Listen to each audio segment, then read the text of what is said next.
What do they do to teach their coaches and diamonds the vital process? So before we get started though, since we're talking about the vital process, is the first question is, how did you get started as a customer? What was your first foray into Beachbody line? Rosa, let's get started with you. I actually found Team Beachbody as I was searching the internet for how to get skinny, as you do. And that was about 9 years ago. And I found Barbie Collab before she was even a coach in this little unofficial challenge group. I wasn't even on Facebook yet. And they were about to start Slim in 6. I couldn't afford the program. I borrowed it from my sister-in-law. And honestly, I didn't even really love the program.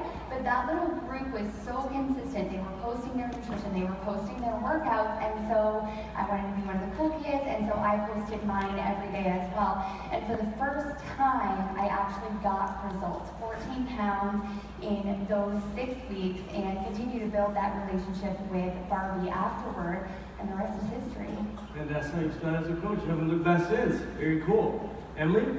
Well, I was pregnant with my first kid, and I saw this awesome infomercial, Turbo Fire, in the middle of the night probably. And I told myself, okay, this is it. This is what I'm going to do after I have the baby. And I committed to the 90 days, got in the best shape of my life. And I love the program so much. I just was really passionate about it. I was talking about it to everybody. And I found someone on a Facebook group who was talking about that same program that I did and I loved so much. So I connected with her right away. I was so excited to be able to talk to someone who did the same thing as me. And then she was a coach. And we just started to talk and she offered me the opportunity, and this is how I got started. Very cool. Glad to have you. Mindy? Well, I was lazy, and I had a fast metabolism, but then when I got to college, I didn't. So I tried everything, went to the gym, all that stuff, and then my mom got me Turbo Jam for Christmas, and I was obsessed. Like, it was ridiculous. But then I got pregnant, fell off the wagon, and I hated going to work and leaving my son, and I got very negative and very stressed and all this stuff. So I was like, okay, when did I feel awesome in life? And it was when I was doing Turbo Jam. So then I said, okay, I'm going to do this, but I have zero motivation. So I'm going to go to social media and find some motivation. And I started following some people, and that's when I met Janelle and got motivation, obviously, from her and some other people. And then, so yeah, I started just being, I started with my program before coaching even was a thing. And then when I got back on track with my workouts is when I joined, because Janelle had posted something about coaching, and I was like, okay, coaching would keep me accountable to these workouts. That's something that I could really commit to. So I have to lead by example. So that's how I got started. Very cool. So you talked about two concepts. First of all, you found Janelle, you found the motivation, but somehow she attracted you by what she was sharing. And so as you're teaching your coaches about attraction marketing, attracting new clients, what do you find is the difference between finding and attracting? Is there a difference between the two? Yes. And I actually have done both. So when I first got started, I did a lot of manually finding people who I clicked with. And how I train my team to do this is I tell them to make a list of 10 things that you're interested in. So like an example for me, Disney World, I'm a Disney junkie. So I get into Facebook groups or whatever social media, you can do hashtags on Instagram, whatever, and I started to meet people and mingle with people who have the same interests as me, got to know them, and I built my network that way. And while I'm doing this manually, I'm also trying to build up this attraction marketing portion of my business, where I'm doing the scariest things ever when as a coach is creating a video. And Janelle gave us a challenge, and the reason I'm telling you this is because this gives us, all of us in the room, like, okay, what can we go back and tell our coaches to do? Like maybe tell them to create a video, even though that's scary as heck.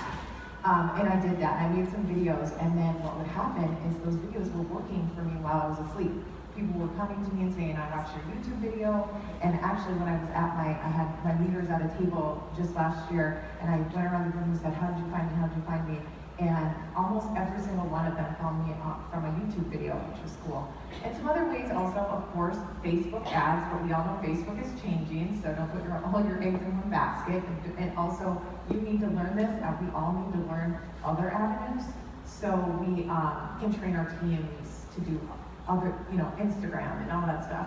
But Facebook ads is definitely a way where I don't have to manually find these people. I tell Facebook, hey, this is what I'm into, and then Facebook finds those people and brings them to me. Same thing with Instagram. Yeah, and I think that as you're talking about evolving, right? So the fundamentals don't change of attracting and finding, but the environment, whether it's Facebook or Instagram, is part of what you do as a leader, right? You keep evolving. I think the best analogy that I heard was from Bonnie Engel, describing what leadership is at the leader conference. He basically said, as a leader, you're going into the forest, into the jungle with a machete, and you're cutting down branches for people to follow you. So it's scary at first, but it's necessary as a leader to keep evolving as social media evolves. And so speaking of social media, one of the biggest platforms is Facebook. That you have really found a way to use Facebook, but also teach it to your coaches. So what do you find is the value of Facebook ads? And is there a negative aspect of Facebook ads? Yes, there is a negative aspect. I'll save that for a minute later. But what I like to teach my coaches when they come in is to find people, to go into groups, to add suggested friends, that kind of thing. They've got to learn that critical skill of building relationships. And I feel like teaching Facebook ads is a really good thing to do for my diamond coaches once they built that critical skill, because like Mindy said, you're telling Facebook what you're interested in, and that's who they're going to connect you with. As Facebook gets more noisy with ads, that's exactly what's happening right now. We can't really put out a coach call to action post. In fact, I did some experimentation before leadership. If you put out a coach call to action post with people who are not familiar with you, you're going to spend a lot of money and you're going to get no return, because these people don't have any point of reference for you. In my opinion, the best way to use Facebook ads is to put a free group or a free resource out there and brand it toward your target market. Make it very specific to what you're interested in. I have a makeup one going on, for example, hashtag Dane Mommy, right? So I'm connecting with these people on a level other than fitness. We've got something in common, and then I can bridge from that to fitness with either a free resource or some kind of fitness-related free group using Beachbody On Demand, something like that. And that gives me the opportunity to build that relationship organically, like we do when we're finding people. And their first impression of you, if not, you should buy something or you should join my pyramid scheme, because that's what they see, right? It's building that relationship organically with something that you have in common. And when I teach my diamond coaches to put an ad out there, I mentioned that it's very, very important to be transparent and to really share your story on a bit of a vulnerable level in that free group call to action post. And going back to the drawback, we kind of already talked about it. There's so much noise going on. There are so many network marketing companies, and everybody's using Facebook ads. And there's so many, I was poor and now I'm rich, financial freedom, life by design. All these companies are using those terms. And so we're just adding to the noise and wasting a lot of money if we contribute to that. So when my diamond coaches start doing ads, best case scenario, they're running an ad for a free group, starting that relationship, and then it's their job to maintain that relationship and to find out enough about that person to the point where they can invite them to a challenge group or to join the team. I love that you talk about the process. I mean, we're kind of brainstorming about this, and I asked the question, how many of you have had coaches that say, well, I don't want to open up a Facebook page even. So how many of you have had, a coach tell you, I don't have Facebook, I don't want to open up a Facebook page? Just raise your hand. Okay, so quite a few of you. So maybe talk about the process, because it's easy to say, let me be vulnerable, and sometimes as a leader, you feel it's okay to be vulnerable because you understand the process. In order to connect with people, you need to be vulnerable. So what do you tell a coach that doesn't want to open a Facebook page? Well, we have to remember that we can believe in our coaches, we can give them all the training, but at the end of the day, this is their business. So I just share with them what I did, and I relate with them, because I felt a little nervous myself. I'm sure you guys did too. And so you just slowly start doing things, and they can go as far into it, sharing as much as I do. I share a lot, or they don't have to. I let them know, and then I share, like other coaches on my team do not share as much as I do. I'm like, well, look at them, they're succeeding and this is what they're branding. So I just tell them that they're gonna have a different spin on their business, they're gonna have a different brand, but at the end of the day, if they are gonna work their business on social media, I set up that expectation. And I let them know, like, you're gonna have to give a little, you know? You don't have to go away, but you're gonna have to give a little. Love it. Excellent. So yesterday we had the pleasure, the elite coaches had the pleasure of hearing from Stephen Covey, and he talked about the speed of trust. And he said one thing that really marked me, which was in order to gain trust, you have to give trust, right? And so with social media, and I know you've done a great job of that, Emily, but for a brand new coach, how do you train them, and do you believe that they can indeed build trust over social media? Yes, absolutely. In fact, pretty much 99% of my business is built on social media. Pretty much everything on Facebook. So this is something I teach my team right away when they come in, and usually they found me through my page too. The relationship aspect starts with what you're posting on social media. So this is something that I train them on right away, and I really focus on how they have to post with integrity, which means for me, if I can relate it to what we do, is committing to a workout, doing the nutrition, drinking your Shakeology. So this is something that I really focus on, how they're going to be sharing their journey. That's how people are going to find them. That's how they're going to attract them, and they're going to get interested. Most of the people that message me, it always starts the same, because the relationship really happens in the background, right? When you start talking to the people. So this is the front end, what you're putting on social media. And then people will message me and say, hey, I saw your post on this. I saw your country video workout. I'd love to get it. Where can I buy it? And then I think what's really important that I teach my team too is I always take a step back. I'm like, awesome, I'm glad you like my video. I'll be happy to give you more information. But first, I'd like to get to know you better so I can know more about what your goals are, what you're trying to achieve, why you're interested in that. So this is how I start the relationship building. And I kind of use the same questions that were used in the automated program.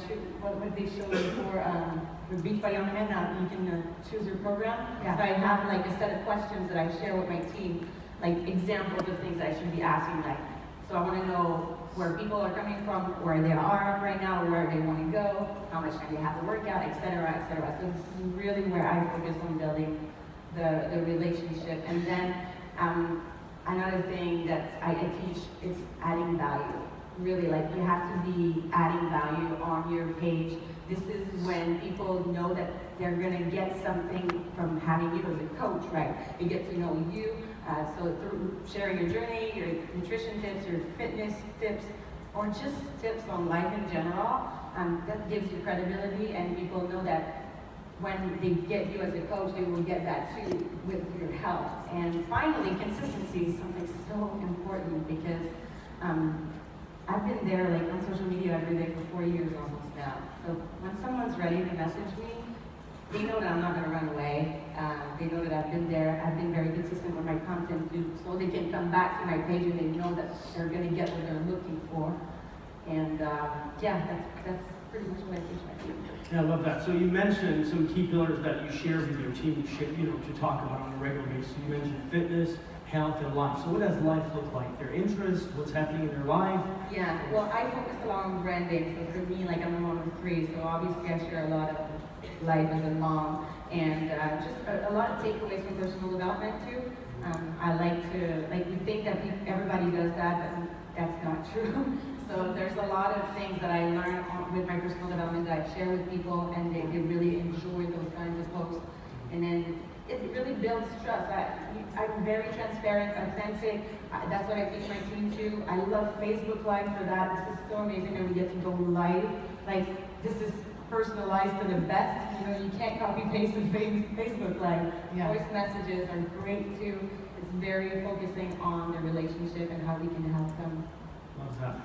So a key thing that I'm finding out, as a common thing is the transfer of skill. You guys obviously know what to do. I think the transfer of skill happens to be one of the more difficult things of this business. But I also know that the transfer of skill starts with the transfer of belief. And Rosa, I remember it was in 2013. I don't know where Barbie Kalev is. but she came down to Calgary and she sat across from you, and I know you were working full time at the time, and you're trying to figure out if I can make that move. Talk about the belief, right? And within the scope of obviously, attracting new clients, how do you instill that belief in those coaches of yours to be able to attract new customers?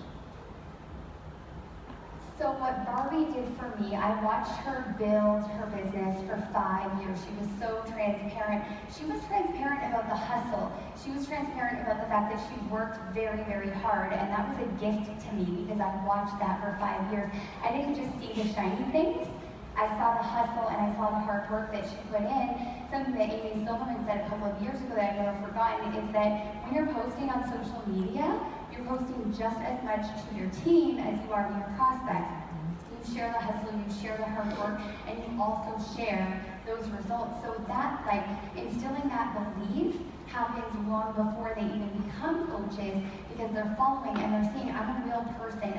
I fail a ton. I fail all the time. I post about that on social media as well. But still, with consistency, I've been able to change my entire life over those 4 years. So that belief definitely happens in one-on-one conversation, but I feel like there's an added level of credibility when you put it out there publicly. Yeah, I love that. So let's drill down into that a little bit more, Mindy. Obviously, you have attracted some amazing, amazing leaders, and so you have an knack for finding them. So tell us what your secret is, right? Is there a certain type of client or customer or coach that you look at and you say, you'll be in it for the long haul? Well, not really. Okay, so for me, it's just attracting people who get me. You know what I mean? Who are like-minded people like I am. And so that it comes down to you sharing your stuff on social media, and then you attract people who are like you. But then at the end of the day, I set up the expectations for what my team can expect that they're going to get from me as a leader. But then I also tell them, okay, I take them through the training. I get on the phone with them, and I really say, okay, what do you want to get out of this business? What are your goals, and what do you want to achieve these goals? And then after I know that, then I'd be very upfront with them, and I say, okay, well, this is what you're going to have to do. Here's a plan of action. And so that might mean that you have to work more hours than that person expected. That might mean making some sacrifices, giving up TV. I'm very upfront, and I'm very honest with those expectations for those people. I'm not just like, yes, I'm your cheerleader, you can do this.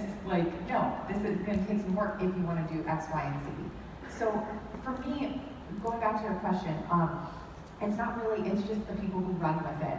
It's like you just add people, you do the systems that you have in place as leaders. We have to have systems if we want this to duplicate down the line. And then when you get those players, your starters on your team, then you run with them. So it's not really like a certain thing that I look for. It's just, here's the stuff, the people who own it, and act like a CEO of their own business, and then they run with it, and then I run with that.